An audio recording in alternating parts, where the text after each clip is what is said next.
It was supposed to be a routine interview. A lawyer, polished and confident, sat across from his client, a woman trembling as she recounted the horrors she endured. Cameras rolled. Lights burned hot. But instead of defending her, he smirked. He laughed. And then, in front of millions of viewers, he mocked her story, calling it exaggerated, even imagined. What he didn't know was that the truth was about to surface. Evidence so damning, so undeniable, that it would not only silence his laughter, but force him to apologize on live television. And what came next would leave the entire country asking, when even your own lawyer doesn't believe you, who can you trust? The year was 2019. Rachel Moreno, a 28-year-old nurse from Houston, Texas, lived a quiet life caring for patients and spending weekends with her younger sister. But behind her warm smile was a story no one wanted to believe. For months, Rachel claimed she was being stalked by a former coworker, Daniel Cross. A man who once shadowed her in hospital hallways and who, after being fired, began showing up outside her apartment at night. Rachel filed reports. She kept voicemails, notes left on her car windshield, screenshots of late-night texts reading, "I see you. You can't hide." Her friends urged her to get legal help. And so she hired a defense attorney, Michael Grant, a high-profile lawyer known for his TV appearances and sharp tongue. Rachel thought he'd be her shield. She couldn't have been more wrong. Their first public interview aired on a local news network. Rachel sat nervously, wringing her hands, recounting nights she spent hiding behind locked doors while Daniel pounded on her windows. And right there, in front of her, her own lawyer leaned back, smirked, and said to the anchor, "Now, let's be realistic. People exaggerate. These stories get blown out of proportion. I don't think Ms. Moreno is in any real danger. She may be a little dramatic." Rachel's eyes widened. Her face flushed red. The camera caught every flicker of humiliation as she stared at the man she had trusted with her life. The clip went viral overnight. Headlines read, "Lawyer dismisses client's stalking claims as dramatic live on TV." Rachel was devastated, but the nightmare had only just begun. 2 weeks later, Rachel was attacked. Neighbors heard her screams echo through the parking garage of her apartment complex. When police arrived, she was lying on the concrete floor, blood dripping from a gash on her head. Her phone shattered nearby. Between gasps, she whispered one name, Daniel Cross. But Daniel was nowhere to be found. Detectives searched his last known addresses. Empty. His car abandoned. It was as if he had disappeared into thin air. Rachel survived, but barely. And the case that her own lawyer had once mocked now exploded into a full-scale manhunt. Detectives pieced together evidence Rachel had kept. Threatening texts, security footage of Daniel lurking outside her building, even a chilling voicemail where he whispered, "You'll be mine, or you'll be nothing." The evidence was overwhelming. Yet the damage from Michael Grant's televised dismissal still lingered. Prosecutors worried a jury would see Rachel as unreliable. And then, a break came from an unlikely source. A maintenance worker at Rachel's apartment complex came forward with something shocking, a discarded dashcam memory card he had found while cleaning the garage. On it, grainy but clear, was footage of the attack. Daniel Cross's face illuminated in flashes of fluorescent light as he struck Rachel with a tire iron. His voice on the audio, "I told you, no one will believe you." The evidence was undeniable. When it was released, the public fury turned. The same lawyer who once laughed at Rachel's dramatic story now found himself drowning in backlash. News outlets demanded answers. Activists held protests outside Michael Grant's law office, chanting, "Believe victims." And finally, cornered, he appeared on national television. The man once smug and dismissive now looked pale, his jaw tight, eyes darting nervously at the cameras. "I was wrong," he said slowly. "I failed my client. And I failed the public." Rachel Moreno was telling the truth all along. The apology was broadcast live. But for many, it wasn't enough. Because while Michael Grant's reputation crumbled, Daniel Cross was still on the run. Rachel's case sparked a nationwide debate about how victims are treated, not just by their abusers, but by the very people meant to protect them. Hotlines reported spikes in calls from women who said they had been dismissed, mocked, or silenced by lawyers, judges, even family. Rachel, still healing, agreed to one final interview. Sitting in a hospital bed, her voice weak but steady, she looked directly into the camera and said, "If your lawyer doesn't believe you, if your friends don't believe you, keep speaking. Don't stop. Because the truth has a way of being seen, even if it takes blood to prove it." Her words struck like lightning. But the story didn't end there. 2 months after the attack, police received a tip. A man matching Daniel Cross's description had been spotted crossing the border into Mexico. Surveillance footage later confirmed it. Daniel, alive, free, and vanishing into the crowd of a bus station in Monterrey. The FBI stepped in. Warrants were issued. A cross-border task force was formed. But to this day, Daniel Cross has never been captured. And as for Michael Grant? He vanished from television, his career in ruins. Some say he lives quietly in another state. Others claim he still gives private consultations, though no one dares trust him. The chilling question lingers. If Rachel's evidence hadn't surfaced, how many more victims would be silenced by lawyers who laugh, doubt, or dismiss their pain? Rachel Moreno thought she had seen the worst. But when a bombshell piece of evidence surfaced, one that would shatter her lawyer's credibility, she realized the nightmare had only just begun. Her lawyer, Michael Grant, had mocked her claims on live TV, belittled her trauma, and undermined her case. But now, that very lawyer was about to face a public reckoning, and it wasn't just his reputation on the line. As the case against her attacker, Daniel Cross, grew stronger, the true scope of the conspiracy began to unravel. The question that lingered was chilling. If Rachel had been dismissed once, how many other victims were silenced by those meant to protect them? The apology came. Michael Grant appeared before the cameras, pale and contrite. The national television audience watched as he struggled to maintain his composure, admitting his failure to stand by Rachel Moreno. "I was wrong," Grant said. "Rachel deserved more than my doubts. She deserved a lawyer who believed her. And I failed her." The media erupted. Headlines flashed across news feeds. "Lawyer who mocked stalking victim now apologizes after evidence surfaces." The public turned on him, furious at the way he had belittled a woman who had been through hell. But for Rachel, the apology was a small step in a much larger journey. The damage to her reputation, though slowly mended, would take years to heal. She was still haunted by the look of disbelief on Grant's face during that interview, as he laughed off her story. Yet, even though the world knew she had been telling the truth, Rachel's life was far from safe. With Michael Grant's public apology, the pressure mounted on Daniel Cross. The case now had a new layer of urgency. He wasn't just an ex-coworker, a man with a personal vendetta against Rachel. He was now the subject of an intense federal manhunt. Daniel Cross's image was plastered across the news. A man with a dark past, once fired for misconduct, now wanted for attempted murder and stalking. Federal agents coordinated with local law enforcement, gathering information from all corners of the country. Rachel's phone rang incessantly, each call potentially a lead, a breakthrough. But they never seemed to lead anywhere. Daniel Cross had vanished. Days turned to weeks. The police were no closer to finding him. As the investigation continued, more disturbing details emerged. It wasn't just Rachel who had been targeted by Daniel. As federal investigators dug deeper into his past, they discovered a string of similar cases. Victims who had never been taken seriously, dismissed by police, and overlooked by lawyers. One by one, they were finding evidence that Daniel had been stalking, harassing, and even threatening other women across the state. One lead, however, changed the trajectory of the investigation. A former friend of Daniel's, Lindsay Bennett, came forward. She was terrified, but she spoke out, detailing how Daniel had bragged about his ability to get away with anything, how he used his charm to manipulate the legal system, how he had even mocked the authorities who tried to catch him. But Lindsay had one final bombshell. Daniel had been planning something big, a final act. She didn't know what it was, but she knew it was coming. The chilling part? He'd spoken about it in the weeks leading up to Rachel's attack. Rachel was sitting in her living room when the call came.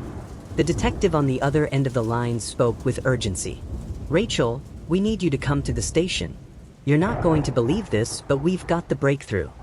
She rushed down to the police station, her heart pounding. What had they found? Had they finally tracked down Daniel?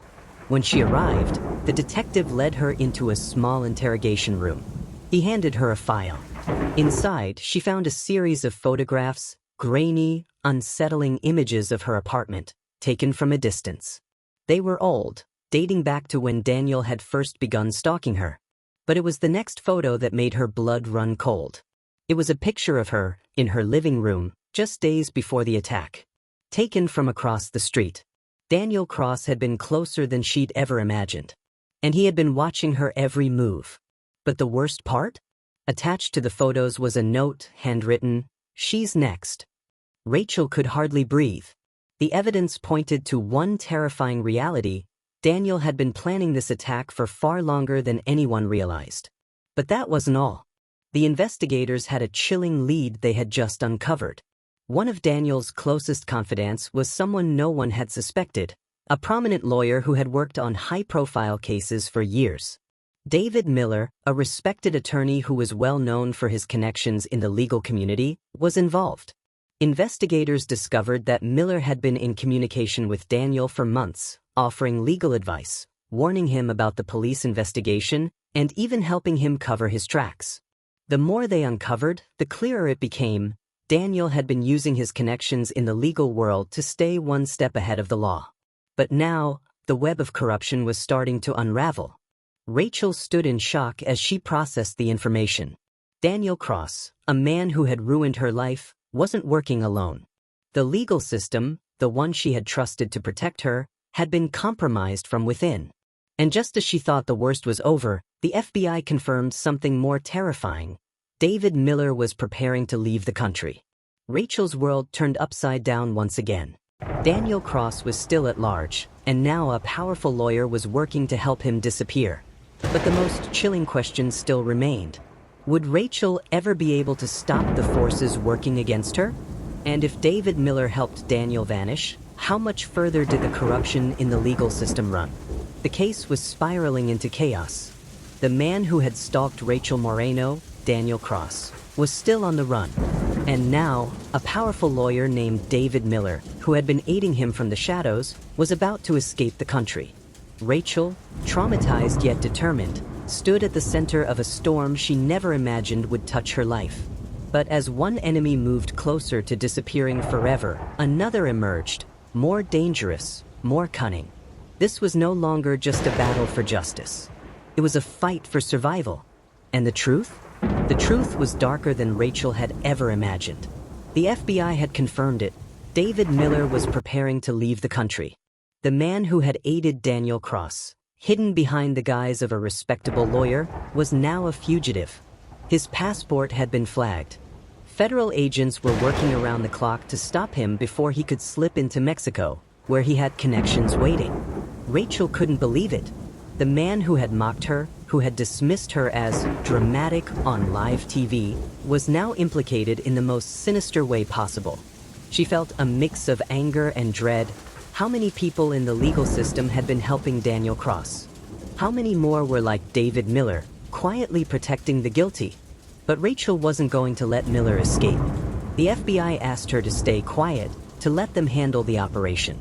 But the thought of letting him slip through her fingers again made her sick. Days passed in a blur.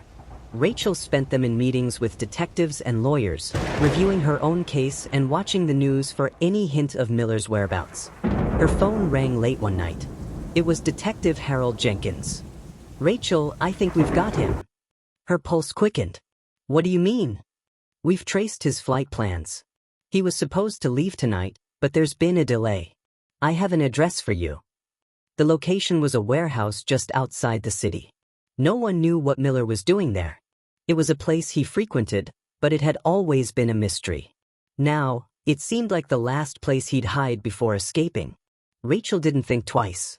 She grabbed her keys, her heart pounding in her chest. For once, she wasn't going to wait for someone else to take action. The warehouse loomed ahead, an abandoned shell of concrete and steel. Dim light flickered through broken windows, casting long shadows across the yard. Rachel felt every nerve in her body tense, but she pressed forward. As she crept inside, her footsteps echoed against the empty walls. There was something eerie about the silence. She could feel the hairs on the back of her neck rise, the sense that she wasn't alone in the darkness. Then she heard it, the unmistakable sound of a door creaking open. Rachel froze, her breath catching in her throat. From the shadows, a figure emerged. It was David Miller, standing there, as calm as if he had been expecting her. "Rachel," he said, his voice low and smooth. "You shouldn't have come here." Rachel didn't flinch. She stepped forward, staring him down. "You've been hiding behind the law for too long, Miller. Now you're going to answer for what you've done." Miller smiled. "I didn't think you had it in you. But this isn't your fight anymore. You've made a big mistake." Before she could react, there was a flash of movement behind him. The sound of footsteps. Rachel turned to see Daniel Cross, his face twisted in a mocking grin. He had been in the warehouse the entire time, watching her every move. Rachel's stomach sank. How had he known she'd come here? Was this all part of their plan? Miller stepped aside, allowing Daniel to approach. "You're too late," Daniel said, his voice dripping with venom. "You're not going to stop me. I've already won." Rachel's pulse quickened. She had been in worse situations before, but this was different. There was no escape this time. She had come to confront them, and now she was trapped. But just as Daniel moved closer, there was a loud bang. A gunshot rang out, shattering the silence. Rachel's heart stopped. She spun around, instinctively diving to the ground. The shot had come from outside the warehouse. A second later, another gunshot echoed, hitting the ground near Miller's feet. It was the FBI. Rachel's hands shook as she heard the voices shouting from outside. "Police! Put your hands up!" Daniel and Miller froze, their faces filled with shock. But it wasn't over yet. They were surrounded. The authorities stormed in, their guns drawn, quickly taking both men into custody. The agents rushed to Rachel's side, pulling her to safety. As Rachel sat in the back of a police car, still processing what had just happened, Detective Jenkins walked up to her window. He held a file in his hands. "Rachel, you're not going to believe this," he said, his voice urgent. "Believe what?" she asked, confused and exhausted. "We've uncovered something we didn't expect. Miller and Cross aren't working alone. They've been part of a much larger operation." Rachel's heart skipped a beat.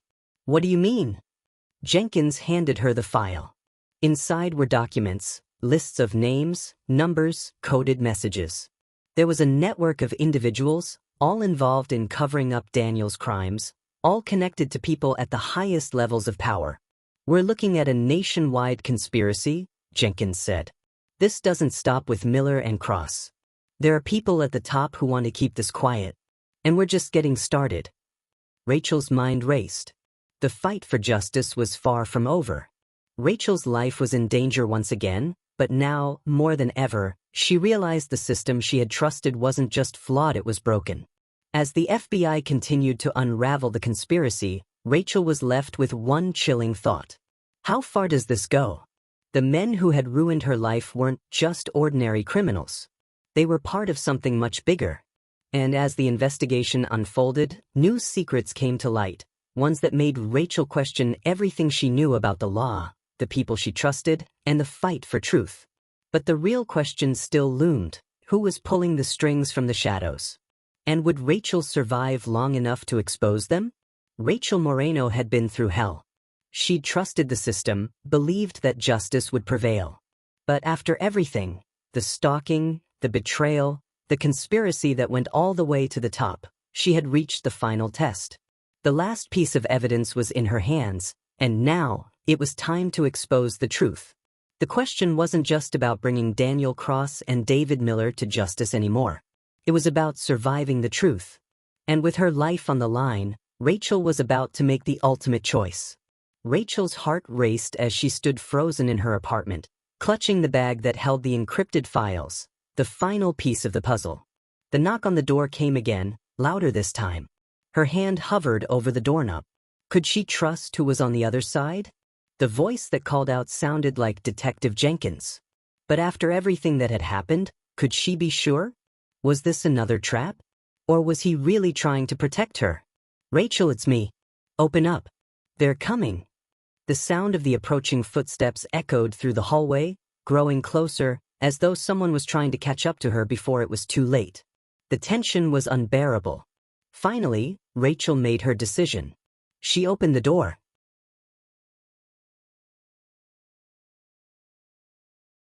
Standing there was Jenkins, his face pale and sweaty, eyes filled with urgency. "They're coming, Rachel. Williams, he's not just some cop. He's working with the big players. The ones who run this town." Rachel felt the weight of his words sink in. The deeper she went, the darker it became. She handed him the bag with the files. "We can stop this," she said, her voice shaky but determined. "This has to end now." Jenkins nodded, his expression hardening. "We will. But we have to get out of here first.